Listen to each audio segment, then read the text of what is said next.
Results are rolling in from high-stakes midterm elections in the United States.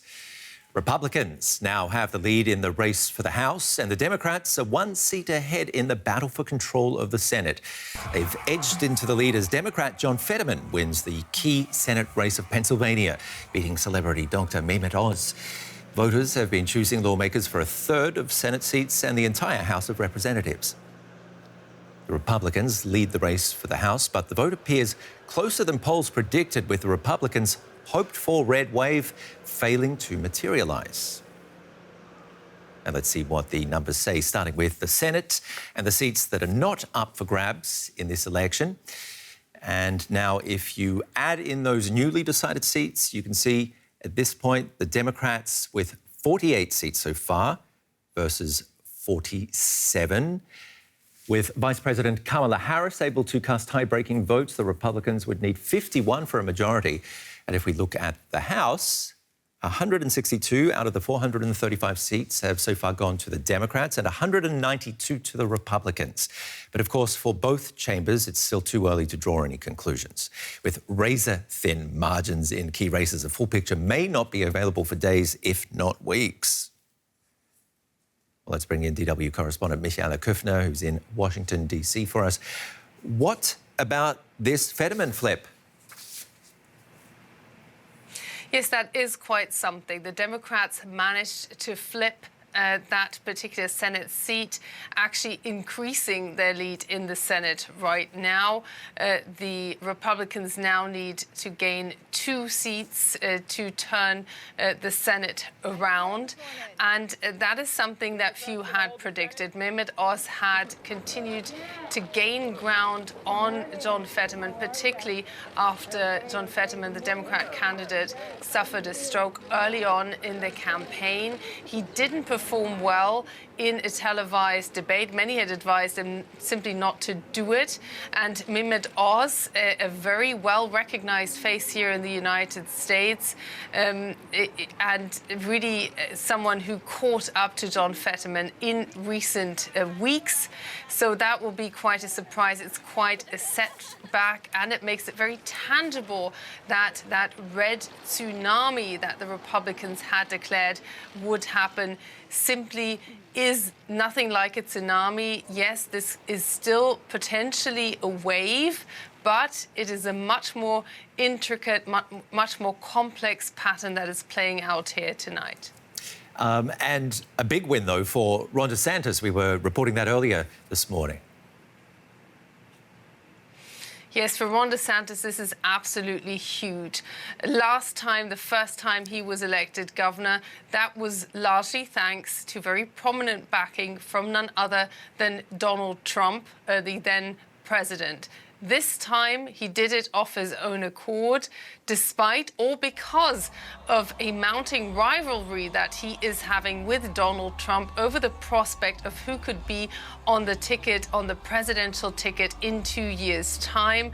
Donald Trump had ridiculed him during his campaigning for others in recent weeks, spoken of Ron DeSanctimonious, and Ron DeSantis time and time again ducking the question whether he would run in 2024. I think we're seeing something of an internal rivalry becoming an internal race on who could be on the ticket in 2 years' time for those presidential elections, with everybody pretty much expecting Donald Trump to declare over the course of the next week. On the 15th, he said he would make a very important announcement.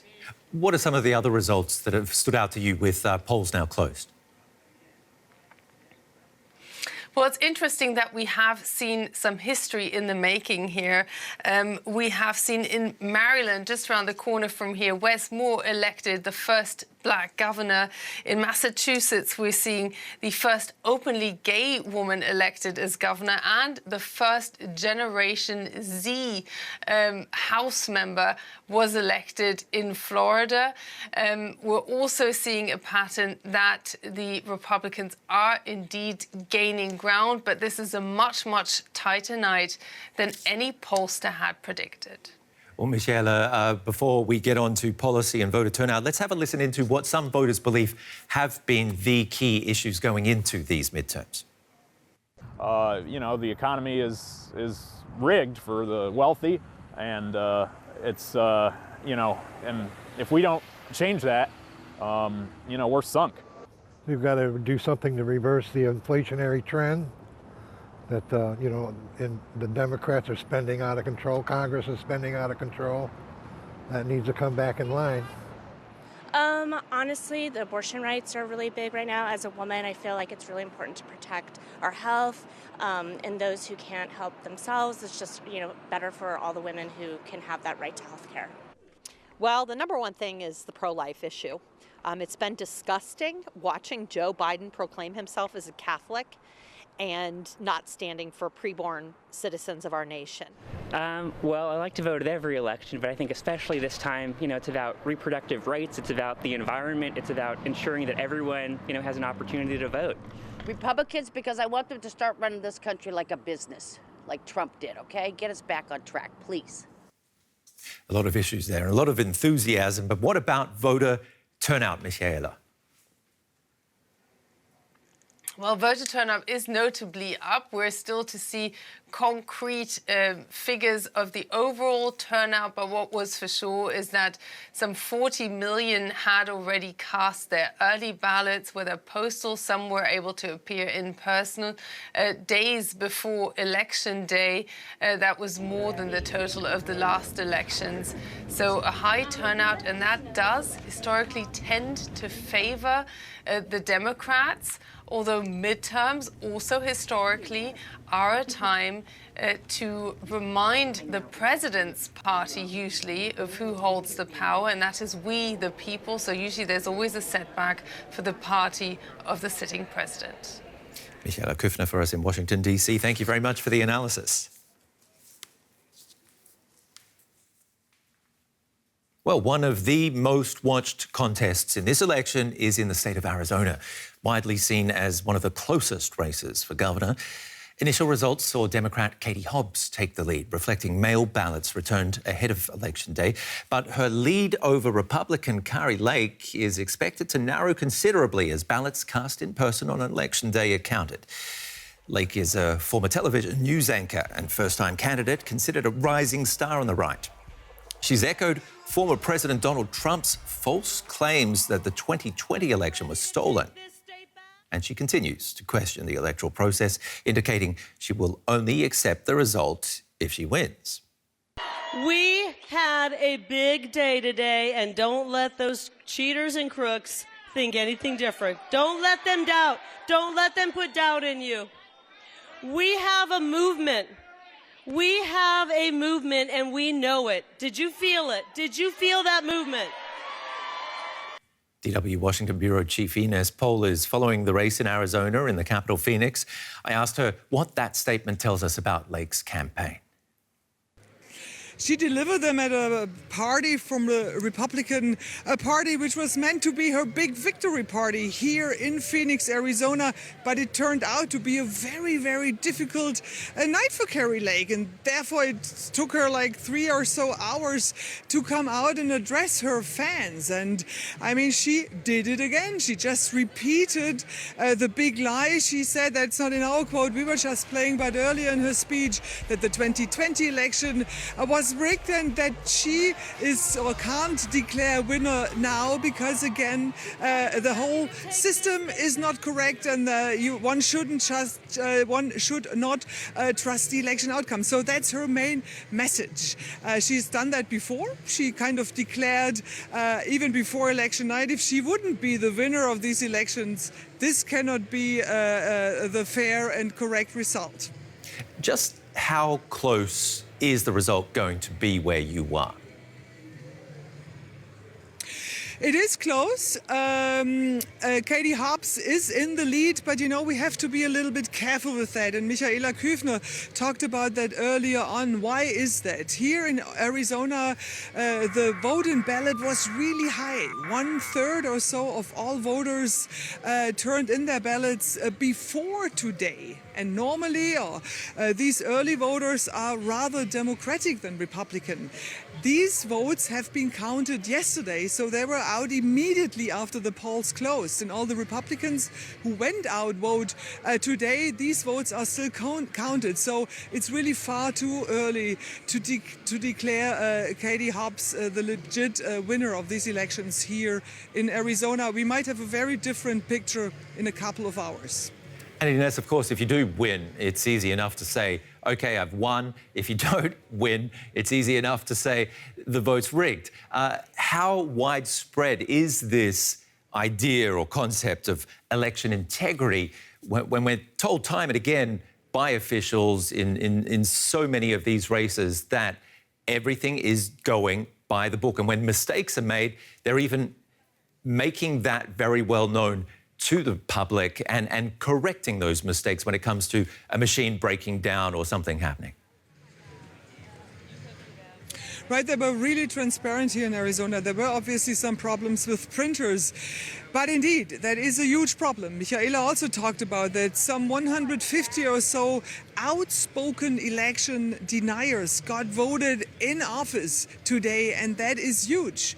Because it's not only about the governors, it's not only about the senators, it's also about different lower levels, judges who by the end of the day are going to decide who has won the 2024 presidential elections, are declared outspoken election deniers. And that is a huge problem for a democracy when deniers by the end become the verifiers. So this is something many people here in the United States are concerned about. So Ines, are there any signs yet as to how these midterms are going to shape that 2024 race? Well, it depends how many of those election deniers really will be in place. Carrie Lake is one of them. If she becomes the governor of Arizona, she definitely will play an important role. But I think what we already can say, even so, so many results are not in here. Putting out pure lies, being an outspoken election denier doesn't prevent many Republicans from voting for you because they care more about the inflation, more about abortion laws, more about LGBTQ plus rights, and that is a new dynamic here in the United States. Ines Paul reporting on the new dynamic in the United States from Phoenix, Arizona. Thank you very much. And DW's William Glucroft is part of our team covering these US midterms. What questions are you asking yourself, William, as these results roll in? I'm asking myself a lot of questions this morning, as we should be, because we don't have the results, and there's so much left to know. We're still counting votes, and we're going to be counting votes for days, possibly. We have to remember that states and counties run elections in America, so thousands of counties, thousands of elections are really taking place today, and they all have their own rules. They have all their own rules about when votes are counted, how votes are counted.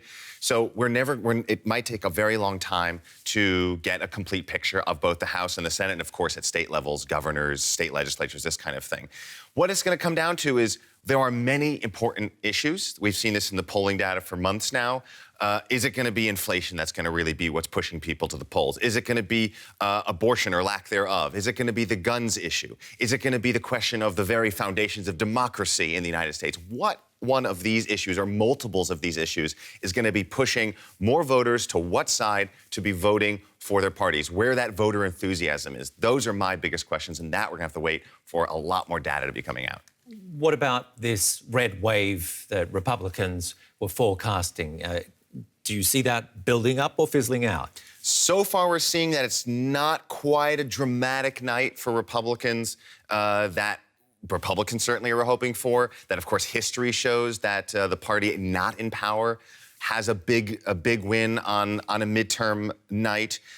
Given everything going on in the world with inflation, with the war in Ukraine, with high prices, with questions about democracy, one side or the other, you do have to ask yourself, why aren't Republicans doing even better? Yes, it is likely that Republicans will take the House. They could even take the Senate. And then for all intents and purposes, it doesn't matter by how much. They have power. Power is power, and they can then dictate the terms of American government. But the question is, should they be struggling as much as they are? Should they be doing even better given all the factors in Republicans' favor, both, again, historically speaking, and just everything happening right now in the present moment? Well, that's it. So what do you reckon? Do you reckon a whole lot of Democrats have turned out, a whole lot of younger voters have turned out and have realised this is a really important election for us? We've been seeing a lot of voter enthusiasm on both sides, really, going into this election.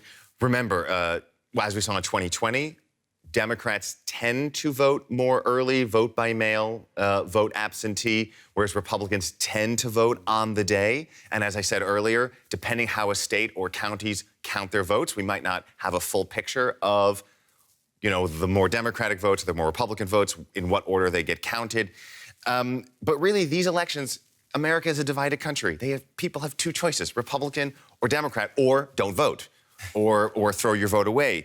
So these elections are decided on the margins. It's not a very satisfying win for Democrats or Republicans when you realize you maybe squeaked by with 50.1% of the vote. But that's where these elections are decided. What could be the tipping point then?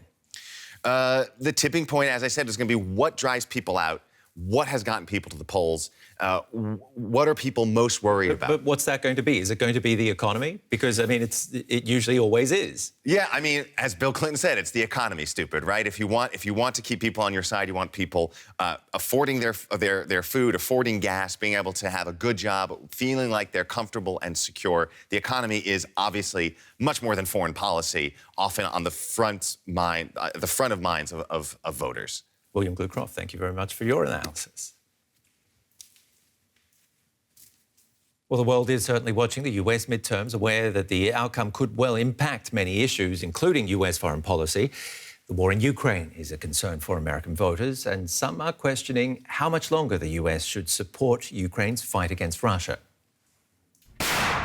Russia's war against Ukraine is one the US has not been able to look away from. Americans have already sent more than $60 billion worth of assistance into this war zone.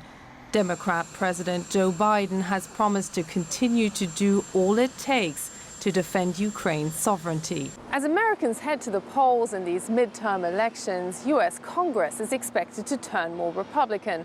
And the big question everybody is asking is what impact that will have on US assistance to Ukraine and other allies. Well, the answer depends on who you ask. There will be enough support no matter who controls which house, and given President Biden still in the White House.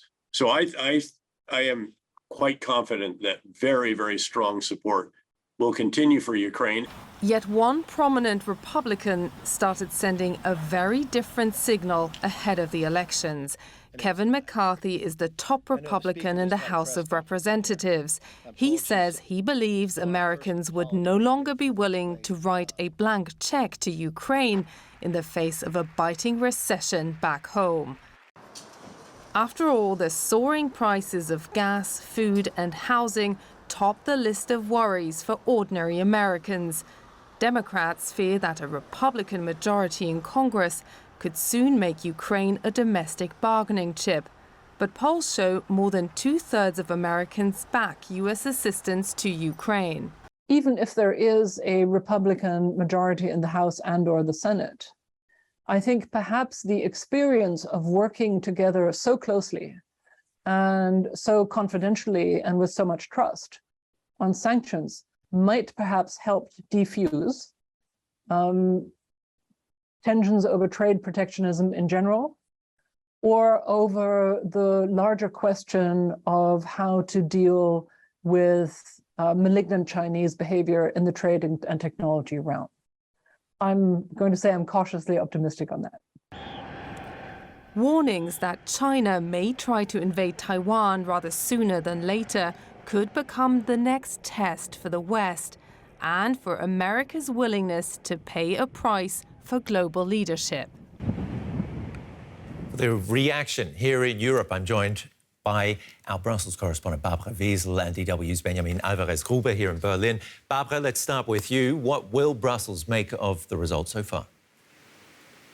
Brussels has been waiting, and that goes for the European governments, of course, with bated breath for the results of those midterm elections. And now there might be something like a slight relief about this not being the foretold red wave, the Republican wave that will sort of sweep everything away that has so far been done in Washington by President Biden and turn him into a total lame duck in the second half of his presidency.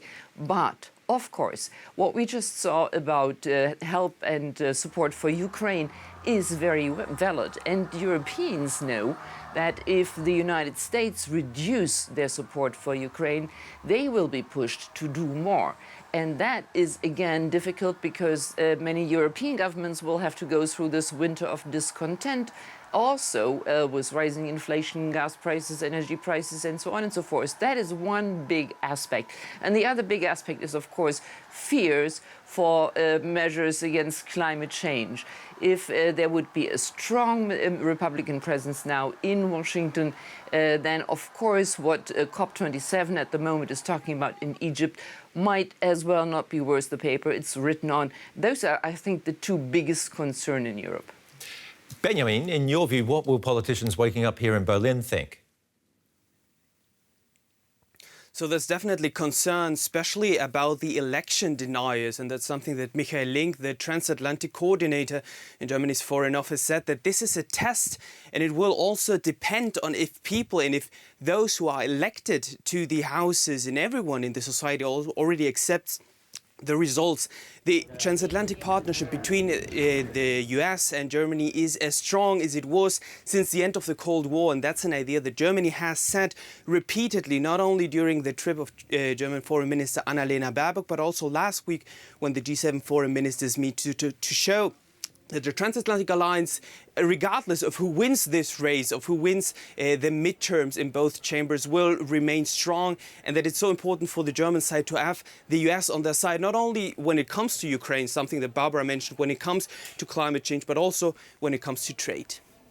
Barbara, if Biden and his Democrats lose both houses, what will that mean for Europe? It means, of course, that foreign policy will become much more difficult. It also means what Ben just referred to, that is the idea of a real boon for authoritarian governments in Europe. And we are not innocent on that front. Look at Italy. We don't know yet where that country is going. We have, of course, Viktor Orban in Hungary, and we have the Polish government, which is, however, somewhat tied to its support for Ukraine here and can't really make any big moves in that direction. But, of course, the transatlantic relationship having returned throughout the last 2 years to a better state than it was for many years, and people feeling great relief, European governments and, of course, institutions in Brussels feeling great relief about that. If all this should be overthrown, much more difficult times will come. And it feels like a crisis that we're experiencing, all of us worldwide, is being topped off by another crisis that now will be coming over from the United States, and that is not entirely welcome. So difficult times for all, that much is clear. What do you reckon, Benjamin? What will it mean for Germany if Republicans do take control of both houses? Germany is quite sure, and Berlin knows that even though there have been many domestic issues during this campaign, this will put the tone on US foreign policy for the next 2 years. And of course, a lame duck. So if the Democrats lose the majority in both chambers, that would mean it would be more difficult for the transatlantic relationships between Germany and between the US. Something that Germany has said, that there is now a transatlantic momentum and that we have to seize that. That's something what German Foreign Minister Annalena Baerbock also stressed during a visit to the US in August, so showing how important it is to tackle these issues together, and especially now considering the winter is coming with many problems here in Europe, not only when it comes to security concerns, but also when it comes to dependency of oil and gas and looking for other energy partnerships. Benjamin Alvarez-Gruber here in Berlin and Barbara Wiesel in Brussels. Thank you very much to both of you.